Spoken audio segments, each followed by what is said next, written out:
दक्ष police news, पहिले खाकी मग बाकी। राज्यभर गाजत असलेल्या भोंदूबाबा अशोक खरात प्रकरणात आत्तापर्यंतचा सर्वात मोठा बॉम्ब फुटलाय। ज्या पैशांच्या जीवावर भोंदूगिरीचं जाळं विणलं गेलं, त्या जाळ्याचे धागेदोरे आता थेट अंमलबजावणी संचालनालयाच्या हाती लागले आहेत। समता पतसंस्थेतील तब्बल 70 कोटींच्या मनी लॉन्डरिंग प्रकरणी ईडीने आपला मोर्चा प्रतिभा चाकणकर आणि त्यांचा मुलगा तन्मय यांच्याकडे वळवला आहे। दोघांनाही ईडीने समन्स बजावून चौकशीसाठी पाचारण केलंय।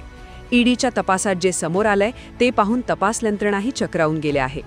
समता नागरी सहकारी पतसंस्थेत तब्बल 100 पेक्षा जास्त बनावट खाती उघडण्यात आली होती। 2022 ते 2024 या काळात या खात्यांमधून 70 कोटींहून अधिक रुपयांचा काळा पैसा पांघरा करण्यात आल्याचा संशय आहे। भोंदू अशोक खरात याच्या माध्यमातून गोळा केलेला पैसा याच मार्गाने मिळवण्यात आला का, याचा ईडी आता कसून तपास करत आहे। तपासाची सुई प्रतिभा चाकणकर आणि तन्मय चाकणकर यांच्याकडे वळली आहे। त्यांच्या नावावर असलेली संशयास्पद खाती आणि त्यातील कोट्यावधींचे व्यवहार यामुळे ईडीने त्यांना घेरलं आहे। मात्र प्रतिभा चाकणकर यांनी हे सर्व आरोप फेटाळून लावत खाती बनावट असून सह्या देखील खोट्या आहेत असा पवित्रा घेतलाय।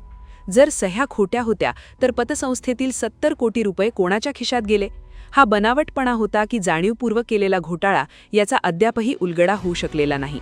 ईडीने मायलेकांना पुढील आठवड्यात हजर राहण्याचे आदेश दिले आहेत। या चौकशीत पैसा कुठे गेला हे स्पष्ट होईल। यामागे आणखी कोणते बडे मासे आहेत याचा पर्दाफाश होईल। भोंदूगिरी आणि आर्थिक गुन्हेगारीचे संगनमत मोडीत निघेल।